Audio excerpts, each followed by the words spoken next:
Hi, my name is April Thomas. I'm a part of the Safety Council for our psychiatric unit, and I would like to talk to all of you today about how to de-escalate a potentially violent situation without the use of chemical or physical restraints. Since we all work in the psychiatric unit, there is a potential to encounter violent patients. According to Antony Simi, in a unit that is full of mental health disorders and personality issues, it is common to encounter aggression and violence. There's always been this stigma that exists with mentally ill people that they could become violent. Most of us tend to think that this is due to their mental status, but in reality it could be due to a plethora of different reasons. According to Reeve and Welton, there are genetic and environmental factors that also play a role in someone becoming violent.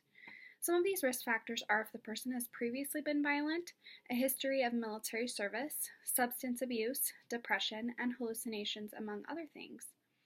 Although why they become violent is important, it's also vital to look at how to effectively calm down and care for this type of person without the use of chemical and physical restraints.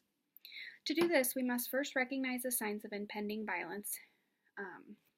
In the article Mental Illness and Violence, it is stated that a person might become violent if they begin pacing, showing paranoia, or agitation. Since a patient will likely show these signs before they actually become violent, the healthcare provider should attempt to de-escalate the situation in this phase.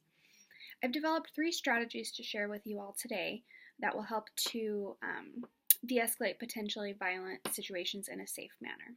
The first strategy is verbal de-escalation.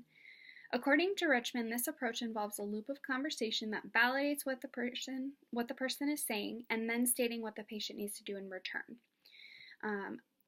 According to Hallett, asking open-ended questions can also be helpful in this situation so that the patient feels like he can voice his needs and concerns. This can help the patient to feel like his needs are understood and can help create rapport with the clinician. The second strategy I have is to move a potentially violent patient to a room with decreased stimuli. According to Richmond, a place free from harmful objects and without extremes in temperature, sound, or color would be appropriate for the patient to be in to calm down. My final strategy involves the importance of physical activity. Physical activity has been shown to be beneficial as a de-escalation technique, according to Hallett. When a patient is becoming more and more agitated, asking them to go for a walk can act as a distraction and help to calm the patient. As a unit, we are going to begin implementing these strategies by moving forward starting today.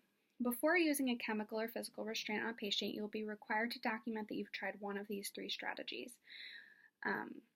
The goal for this unit is to see a decrease in the number of physical and chemical restraints that are being used.